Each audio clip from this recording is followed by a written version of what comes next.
Hello, I'm Richard Ayoade, the internationally regarded face of Gadget Man. But for the next half hour of mould-shattering television, this face is going to pack its oversized bag and fly to foreign shores. Watch as I radically alter my persona. I'm briefly quelling my fear of leaving home in order to explore warmer climes. My stated goal is to show you the component parts of a triumphant weekend away, oh dear, with the minimum of minutage, coin and faff. Bang! This time, we have 48 hours to extract a full flagon of holiday joy from the Catalan wonder of Barcelona. I'm travelling with the frankly magnificent Cathy Burke. We're basically guinea pigs. With whom I will discuss modern art. You know what I see in that? Zippy from Rainbow. Astonishing sporting triumphs. I am very impressed. Yeah, this is dynamite. And the intriguing culinary trends. Another success. There we go. Of this wondrous wedge of Spain as we take you... Oh, hello. Unbidden through a generally acceptable weekend away. We're here, but should we have come?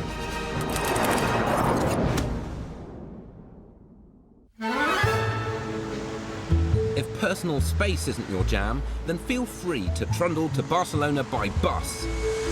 While those who want to make those R&B dreams a reality could charter themselves a private jet.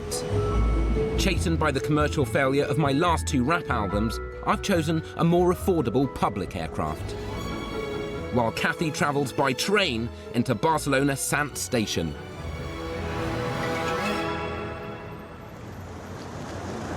Oh, yeah. Hola. Finally rocking up. I've been waiting here for about 2 minutes. I'm livid. I almost punched my way through this girder. Well, thank you for joining me. Pleasure. Thank you for asking. The train, I imagine, was a delight. It was, actually. I still can't hear anything from the plane. So I know this is your show, Well, but I'm going to ask you a question. Nominally.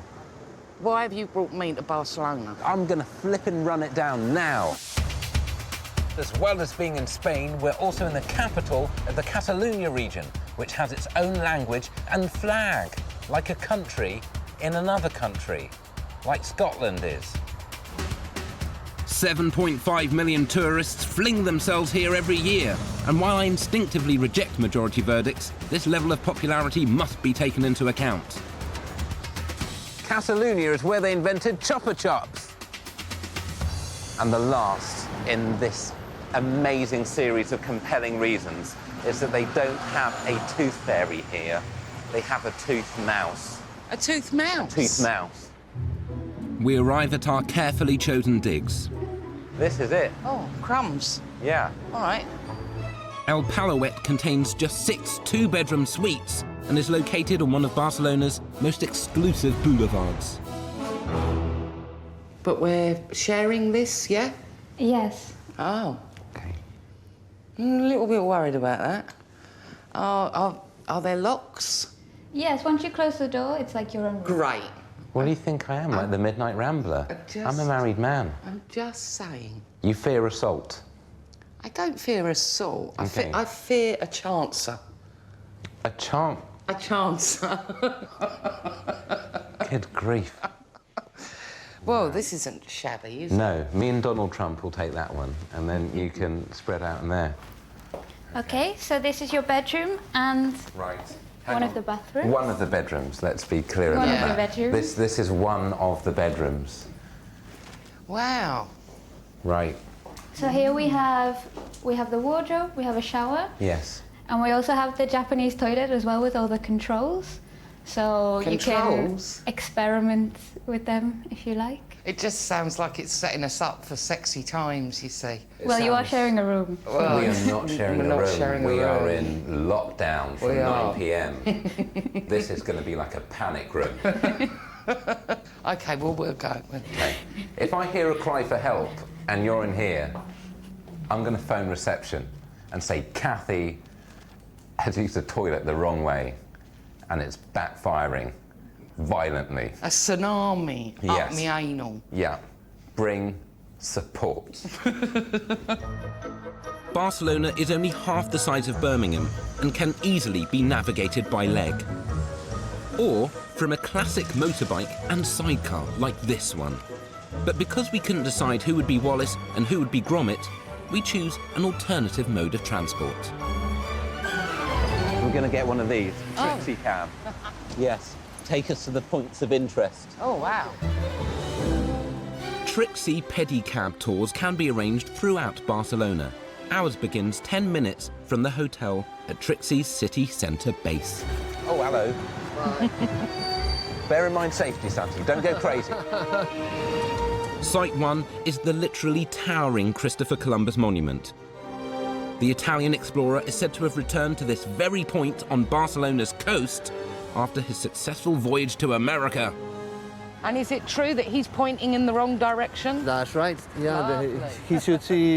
he should be pointing to the west. Yes, to America. Maybe they should have just had him go. But as we attempt to appreciate the Gothic architecture of the 14th century Santa Maria Church, That's amazing. our tour is vindictively ruined by one of Barcelona's rare rainy spells. The thought of getting wet is so appalling that we agreed to take shelter in a museum of all places, and it happens to be the most popular one in all of Barcelona. Are you excited by the prospect of a football museum? Well, I wasn't, but I am now we're here. I feel it's my duty to pour scorn on this in a glib way. Gracias. Thank you very much. With no emotional connection to football whatsoever, Kathy and I are uniquely placed to dispassionately survey this cathedral to the art of ball kicking. Well, here we are in the trophy room. Yeah. The website advertises this as a tour of emotion. I am getting a bit stirred up. Boredom's an emotion, isn't it? Boredom is an emotion, yeah. Yeah. I can't help but be impressed. It's arbitrary, though. They've been going forever. Oh, now, these are nice and fancy.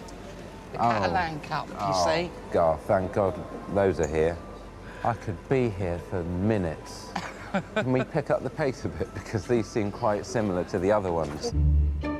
Barcelona FC's greatest kicker of balls is genuinely called Mr. Messi and has a whole area dedicated just to him and how good he's supposedly meant to be. But of more interest to Kathy is the museum's green screen photo studio. So just stand under the light here and imagine Messi is next to you here, right? And you've got your arm around his waist, okay? So, all right, big smile. That's great. And do you want to have photos as well? I don't care for this team. Why not? I just don't care about football. Just stand next to Messi. OK. Just pretend to know him for the All right. picture. Just pretend he's your friend. Go on, get me. I just need you to put this arm Messi out. next to- Why would I wouldn't touch Messi? I don't know him. It's inappropriate. Do it. Click it. You really want to take this picture is like that? I don't want to take the picture at all, but given that the picture's being taken, It's brilliant.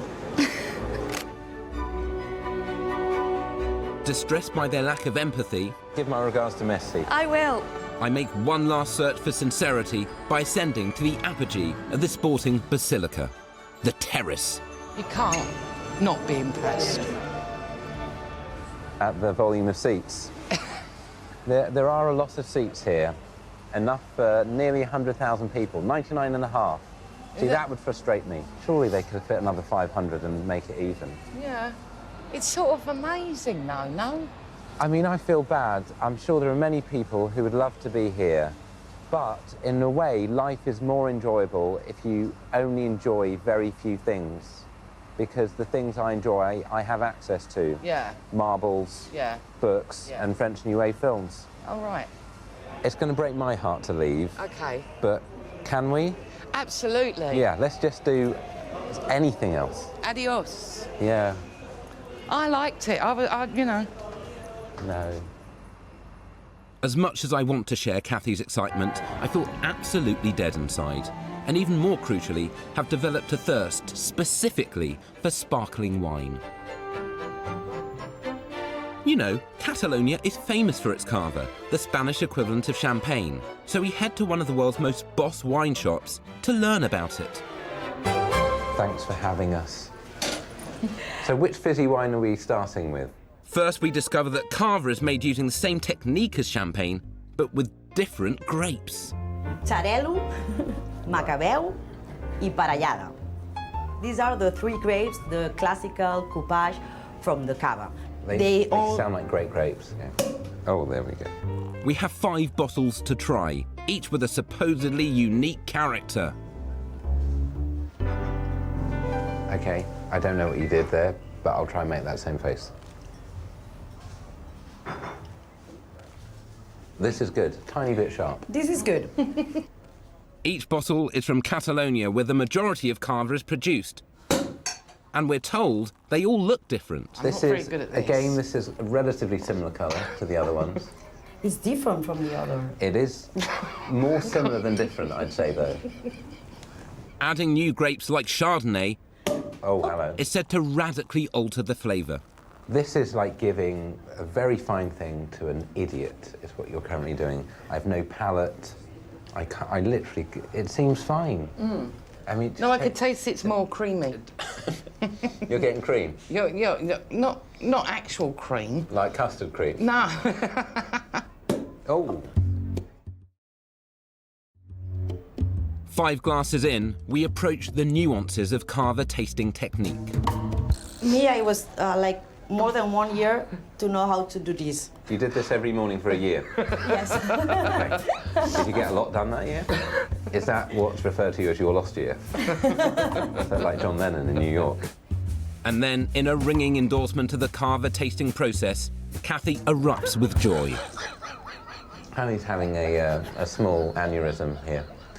All I know is, say I had a sip of this, and then an hour later, someone switched glasses in this episode of Columbo that I'm in, I wouldn't go, what's happened?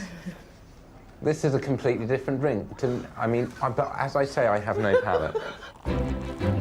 With our bodies in disarray, we draw this heady experience to its conclusion. Thank you very much for putting up with us. You're welcome. Thank you very much. I wouldn't wish me on anyone, so I apologise. With heads spinning, we stumble back to our quarters in order to cop some Z's.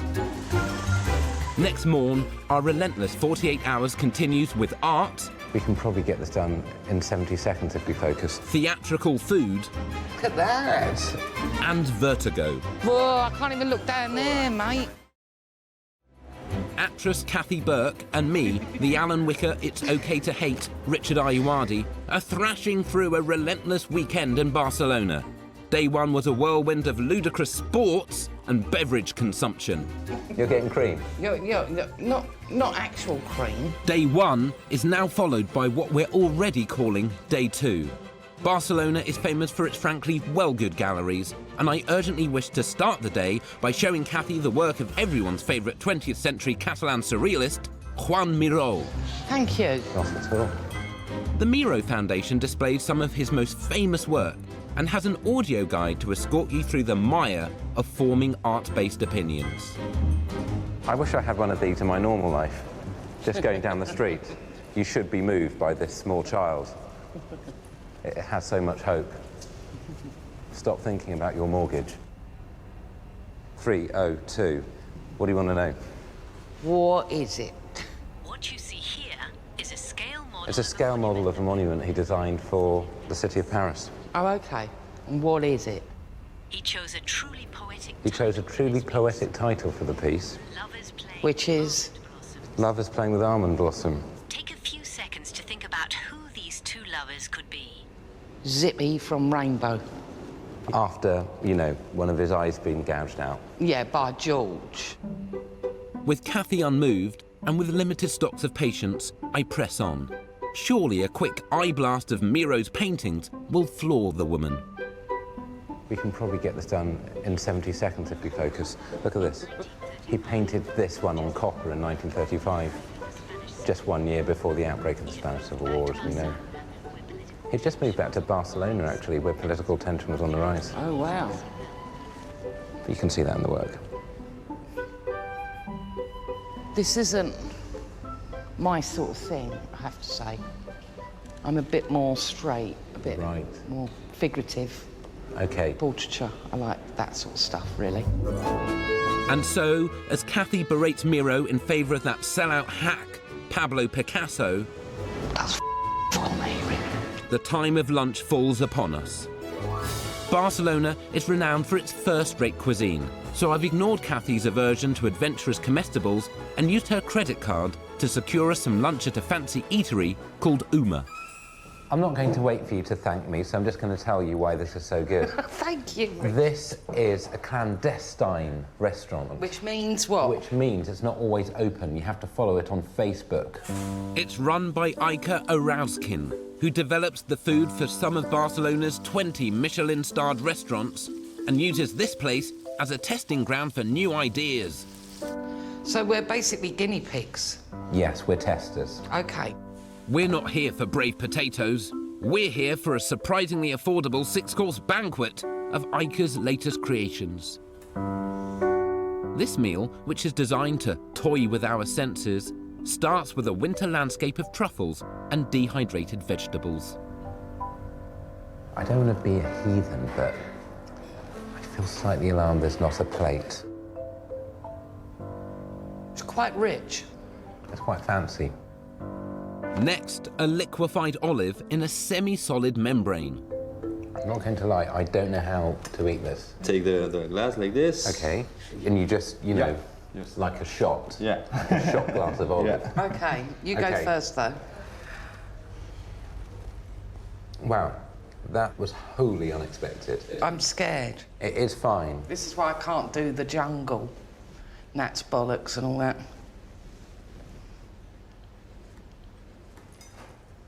No? There we go. How's that? I don't know whether that's going to hit the top 5 restaurants in Barcelona, or maybe it is. It's a bit like eating an eye. Yeah, it pops. Yeah, it does pop. Yeah, there we go. Let's bring on the next course. Course 3, 2 mini baked potatoes coated with edible clay and served with marine plankton, tests Kathy yet further. How's that? Another success. Here we go. We need a spittoon. Spittoon.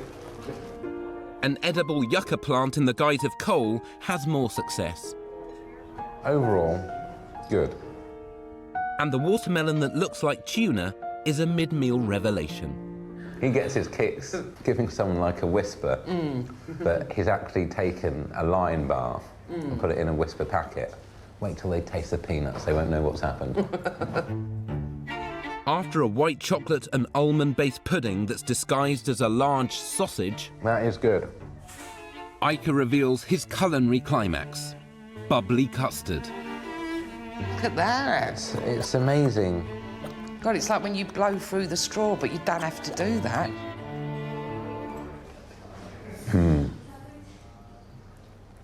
I feel this is the kind of meal other people would bore you about. Take photos of it, those sort of people. Good night. This extraordinarily theatrical and often emotional meal There we go.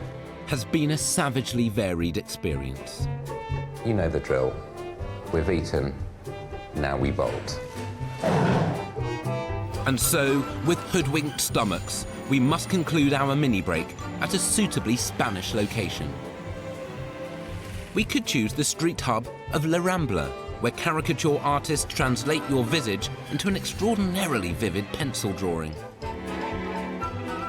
Fantastic. What do you think? Is okay? Yes. Like? You've put me in shorts. Now it's better?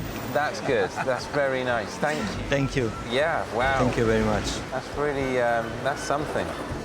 Or La Sagrada Familia, the most famous yet still unfinished work of Barcelona's architectural prodigy, Gaudi. But as we need thinking space to form our holiday verdicts, we're heading to one of the golden beaches with which Barcelona is bestrewn. But how should we make that journey, given our lack of proximity there too? Our dilemma is profound and pressing. The quickest way is along there. Now, normally, I'd just, you know, take my belt off and zip line it. But you can get a cable car. Yeah, I'm a bit worried about this. I'm very scared of heights. Yeah. I don't think I'm going to do it with you, Rich. I'm just a bit nervous about it, Richard. Yes, I understand. You can't force me, Richard. I wouldn't wish to. I don't want to get into that tiny little... Oh, but you red have to, though, octagon. because it's called Travel Man, isn't I it? have to, otherwise my persona as a man who loves travel in all its aspects will be shattered. So you get on the cable car and I'll get in the back of the van. Yeah. I'll see you on the other side, Richard. I will see you on the other side. You may see me on the other side. I will. It doesn't look thick enough as well. well. I can't even look down there, mate. Yeah, I know. All right, see you. There we go. This precarious potential coffin, just 10 minutes from the Miró Museum, will carry me to the Barceloneta neighbourhood, home to the city's most popular beach.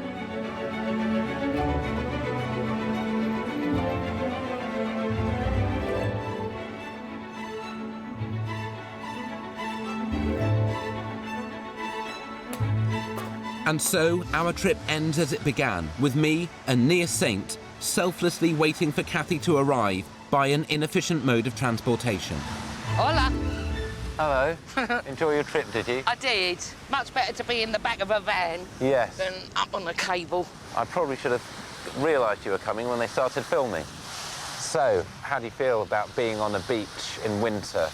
This is Winter. perfect for me, yeah. Winter beach, yeah. I mean, I wouldn't ordinarily sit down. I'm just doing this because it looks so aesthetically pleasing.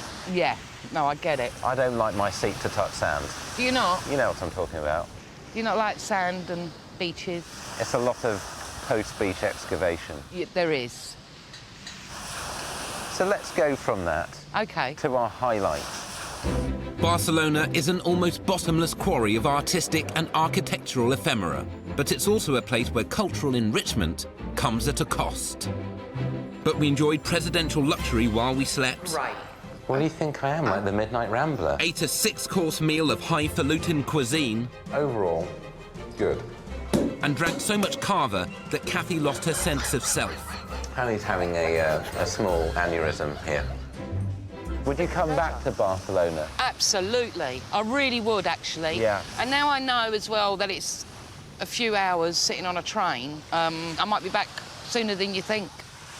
What, like tomorrow?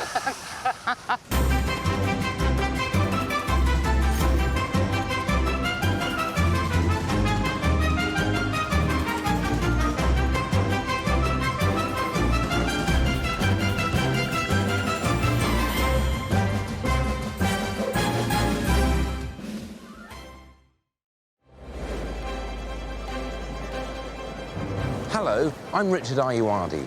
As the figurative head of the groundbreaking series Gadget Man, I'm justly renowned for using technology to take the terror out of modern life. Now I'm widening my already considerable horizons to hack out the heebie-jeebies from travel. Although I view holidays as a wanton hemorrhage of both time and coin, even I can be seduced by the thought of fleeing these shores before the drizzle dampens my shizzle. So I'm putting aside my innate aversion to quitting my homestead and travelling to some of the most attractive and crucially nearby tourist destinations known to man. To reveal how, with the teeniest outlay of bread, faff and effort, you can enjoy one precious weekend away. This time, 48 hours amidst the historical beauty of Istanbul. And as holiday costs are best halved, I've employed comedian Adam Hillsas to joint shoulder the burden. We will experience new cuisines. It's fine. Ancient wonders. It calls for a brief pause in glibness. And intense barbery. Clench. As we claim to reveal how to conduct the perfect weekend away in this particular segment of Turkey. We're here, but should we have come?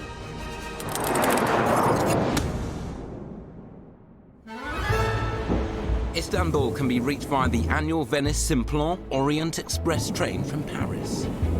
Or if you're coming from Greece, you could saddle up on Cappadocian horseback. But because we've got a mile per minute quota to make up, we elect to fly. Have you been to Istanbul? I've never been to Istanbul. It's one of those places that sounds really exotic. Yes. It sounds Turkish bazaars and rugs, carpets. Yeah. I'm assuming there'll be a lot of that. We're hopefully just going to go to Dixon's and try and do a compare and contrast with the one near Rotherham. So why come to Istanbul at all?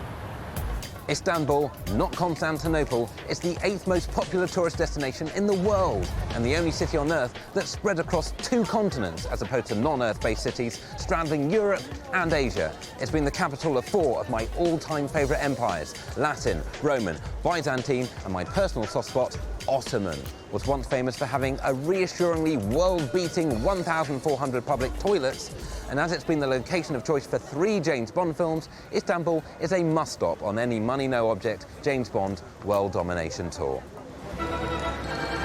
But our first task on this schlep is to find a place to bunk down. 10 million tourists a year visit Istanbul, so the choice of hotel is vast. But to give the illusion of balance, we've chosen the mid-price sub. Located in the said-to-be hip and arty district of Karaköy, it's one of the city's, open inverted commas, trendy, close inverted commas, hotels with lobby ornaments that are upcycled. It's a posh word for scavenged, but nicely scavenged in a loving way. There is something I have heard about Istanbul, it is that it has become very trendy. Yeah. And I think this is one of those areas that is about to become very trendy. Well, let's see if we can knock that on its head. Is that the most convenient suitcase you could find? Yeah, I just chose the case that fits my lifestyle of trying to make everything as awkward as possible. We've dropped our bags and the night is already enclosing. And no attempt to holiday with an Australian is possible without resorting to tired national stereotypes. So I'm taking Adam Hills to a bar to try Istanbul's national firewater. Do take a seat, because we're going to try raki. Raki? Raki. Okay. Yes, this is the drink that Turkey is associated with. Yep. 60 million litres are consumed annually. Now, bear in mind the population of Turkey is 70 million. And some of those people are children. Yes. It's called lion's milk. It turns cloudy when mixed with water. Right. Şerefe. Of Nottingham. Oh, I like that. That's idiosyncratic. A little bit of, almost like vodka, Okay. aniseed, licorice. Yeah. There's more to come. Really? It's over this way. Just neck it. Our cultural tourism must now career into foodstuffs, because after an, open inverted commas, big night, close inverted commas, the Turks extol the virtues of tripe soup. Sheep's stomach is boiled in milky water, then flavoured with garlic, chilli, black pepper, salt, vinegar, and a blend of local spices. This is volcanic rock from the original series of Star Trek. I wish I could keep some of it on my spoon, and yeah, it keeps falling off. There we go, here we go.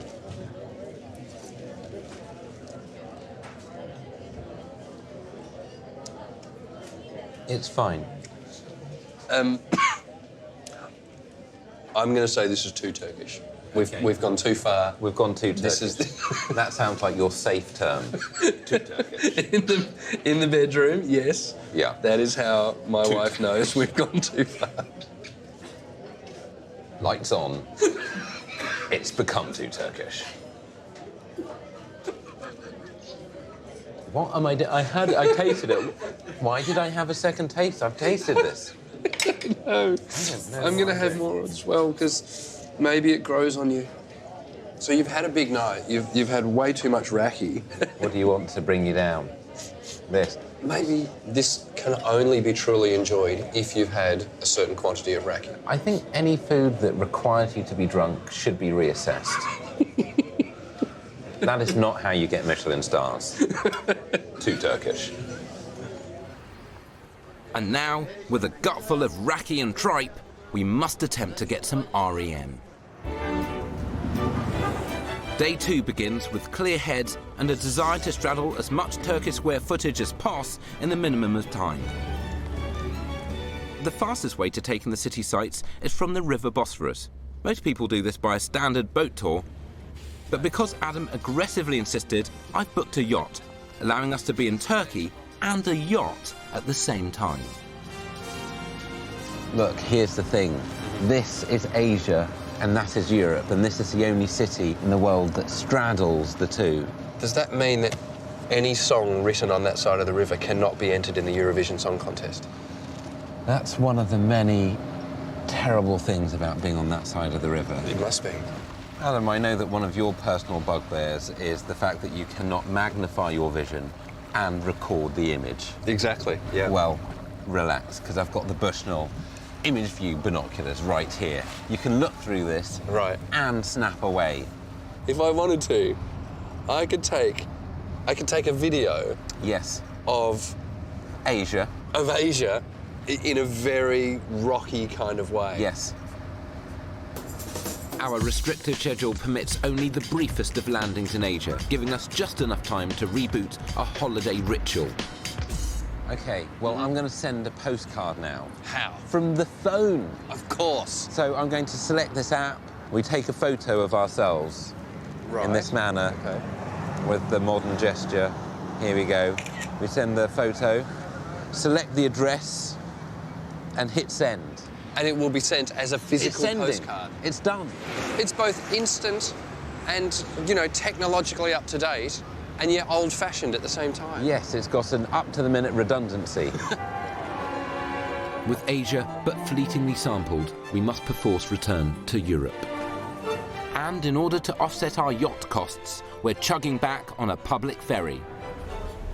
So this individual journey, 84p per person. Right. On the Istanbul cart, I can also go on a tram. I can go on the bus.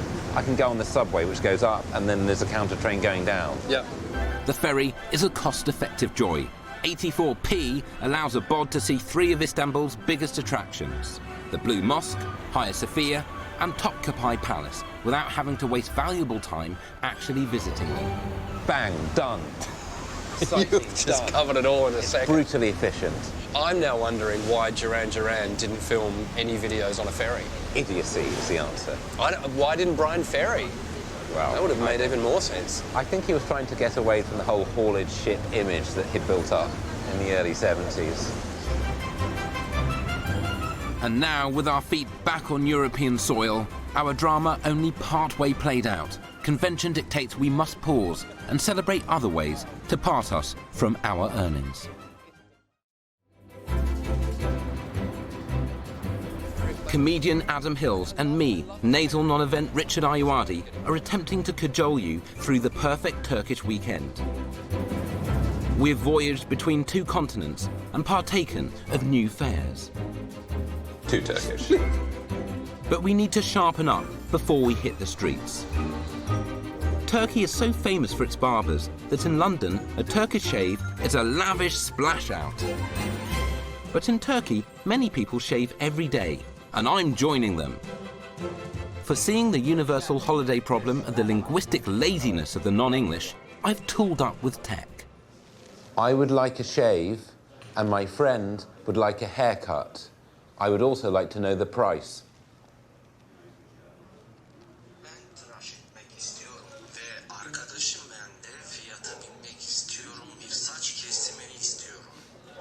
Edebilirsin tabii. Sen tıraş edebilirsin. Saç kesimi 30 lira. Okay, that's not gone into the system here, so... Sorry, it's now translating this conversation. Okay. Hair. Senin. Him. Razor. Throat. Yeah. Kasap. Good. Yeah. What I like is that he haven't even asked what you want. He knows what you need. Quick, look up what's Turkish for trim. For a trim. I'm going to see what skinhead translates as. Thus far, prob neg, but Anand will not leave this cake top without cherry. Very thin eyebrows look quite vulnerable. Hey there, what the? Anand assures us that ancient Turkish belief insists that hair is alive, and therefore logic dictates that burning it is more humane than cutting it. There's no... I can smell my own ear hair. That's a sentence I've never said before. Wow, that was like a Robert Duvall smell. Sir, okay? Ah, beautiful. Yep. You look more terrified than I've ever seen you. Mm-hmm. Is that a good description of how you're feeling right now? This app, by the way, is remarkably sensitive because it now seems to be translating everything that the men outside are saying as well. Seems like the man with the moustache said, "I can't believe Barry's pretending to be a barber again." Nice. Oh. Yeah. Yeah, you do feel that. For the rest of our lives, we'll always know that we have smelt each other's burning ear hair. This is excellent. Teşekkür ederim. Onwards to more Turkish traditions. Turkish coffee, which is made unfiltered by boiling ground-up beans in water, is world famous. And after it is drunk, fortune tellers oft scrape through the dregs to hazard highly suspect predictions of what fates may befall you. Tellers like Aylin perform in countless city centre cafes. If it's terrible news, tell me. Just Oh, you want it? Straight out, tell me. Okay. Okay. So I see here a shape of a man. Right. It's probably you, and you're gonna jump into something unexpectedly to a new job, for instance, or a new life. Something new. Yeah, but it's a good thing. Okay, but nothing bad? Okay. There is one chronic topic in your life. Chronic topic. Okay. It's gonna be important in the near future too. Yeah. What kind of chronic topic would that be? It can be a problem with a family member, for instance. Right, sure. I have family members. Yes. Do you have any health problems? I mean, my life is a health problem. Yeah. Okay, so I'll turn mine. Okay. How's that? Is that ready to... Yes, that's right. Can I say first off, please don't give him loads of good news, because I'll just feel terrible. Okay. If there's sticking a couple of bad ones there. Thanks. No, I'm joking. And I will start. I'm going to say that looks too dark. I'm worried now. That's a bad cup. I see letter N. N. N, yes. Okay. It can be somebody with his or her name starts with an N. There will be something about N. N. And the letter N. Okay, sure. Okay. Maybe that tour of Namibia you were planning? You will have a very romantic meeting with your wife. Right. That's very nice. We've got a young baby, so that hasn't happened for a while. Wow. Well, it was worth booking that Novotel. It costs, but you can't put a price on romance. Well, you can. It is $179 for the superior suite. Is that the end? I don't know. Yes, that's the The end. Novotel. The Novotel. Book it. This is all good. Yeah. If you had to compare the two, It's not a competition. if you had to Richard. swap places, you'd take this fella's luck, right? Oddly spooked, but lacking facts, we must move on. I must urgently investigate the unfathomable tradition of haggling and palm off the fruits of this experiment as a gift. Istanbul has a vast array of shops, from designer malls to ancient markets like the Spice Bazaar. But we're heading to the biggest haggle fest of them all, the Grand Bazaar. Well, look, Grand Bazaar. Yep. It says, built in the 15th century, covering an area of 54,653 square meters. It's the oldest and largest covered bazaar in the world. Thank God that was all written there for us. That was some very conveniently placed signage. Do you know what? It also has 21 gates, 17 inns, 66 streets, nearly 4,000 shops, and employs more than 30,000 people. That's good to know at this stage, especially seeing as we're trying to introduce the whole idea of the Grand Bazaar. It's not an exercise in minimalism. Turkish rugs are considered to be the best in the world, and many tourists, including Adam, want to possess one. I selflessly decide to act to support. Before I left home, I checked with my wife what I'm allowed to buy, where we need a rug. Hallway. What do you think for this? That's nice. Look at this. That's lovely. So I will make you this 1,600 euro. 1,600 euros. Yes. Tap in the pin. Tap it in. My question is, if you go with this, what will be the number that you can afford it? €9 final offer. 500 euros. It's you killing the prices. 500 euro would have to be it. You would. It No, has to be let's 500. do this. Let's make it 12. 12? Yes. Hey, no, I can't. With credit do 12. card. 1,200 euro? No. Yes. No, I could do 800. I could do 800 euro. Really? Yeah. Really? Give me your hand. I've never been so excited in my life! Oh, Yes, there you go. 800 euro! 800 euro. Friggin' rug! Yeah. Yeah! You'd made an unsupervised rug purchase. You're out of your depth. Oh! I can't even do a Sainsbury's shop without running it by. Keen to avoid a steep slide into the red, I resolved to circle less costly goods. Hi. The Turkish tea industry employs 200,000 people, and everyone wants a slice of my tea pie. Hello. Hey, Adam. Good to know. I have noticed that you have... Natural Viagra tea. Something to make Yes. you like a wild horse in 5 minutes. like a wild horse. Yeah, you would like to smell it. No, I would not like to smell Why? something It's that would nice. make me like a wild horse. You don't want to be like that. I don't want to run rampant in this covered market. It's nice to be like an that. ungoverned stallion. Okay. I'm going to get some of the pomegranate with orange. Yeah. So how much is this? Let's see, it's in depend on the weight. 33. Yep. 33 Turkish lira. Would you accept 3 lira? Is what I I've don't got. know. 30? Yeah. So you got a 50% discount. Yeah. I'm looking at maybe a 10% discount. 25. Okay. Okay, can I ask you a question? Yeah, of course. Is this the most anyone has ever paid you for this amount of tea? Yeah. Okay, yeah, I thought so. Invest the money in stock or something. Haggling thankfully over, I decide to keep all my shopping online, where it belongs. With our mini break drawing to a close, there's time for one more tourist attraction. And because we have no intention of avoiding the obvious, we've chosen Istanbul's most popular site of all. Here we go. This is the Hagia Sophia, built in 537. Pretty good. The Hagia Sophia, Let's go in. or Holy Wisdom in Greek, receives 10,000 visitors a day. To avoid the clash of human cargo, we arrive just before it shuts. Okay, this is clearly amazingly impressive, but we've got a schedule to keep to, so we're going to have to whip round this. Do you have any gadget that could help us? Hey, now you're talking. I've got an app, which is I'm going to be able to feign knowledge at an alarming rate here. Great. Okay, former Greek Orthodox patriarchal basilica, later an imperial mosque, now a museum in Istanbul. So I think for 1,000 years this was the largest cathedral in the world, until Seville rocked up. How many people worked on this? 10,000 people. 10,000? 10,000. It's like I've got access to Wikipedia. Apparently, that team of 10,000 took 6 years to build this place. And when a massive earthquake toppled the dome in 558 AD, the original architect's nephew designed a new one that was both stronger and 20 foot taller. It calls for a brief pause and glibness. I think so. It's what it calls for. Do you know what I love, though?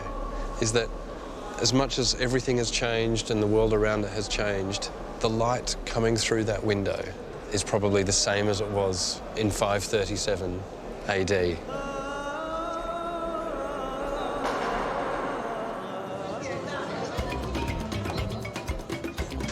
It is time to draw our holiday to what could be termed a close, so we must repair to a venue specifically designed for contemplation, thought, and soapy scrub downs.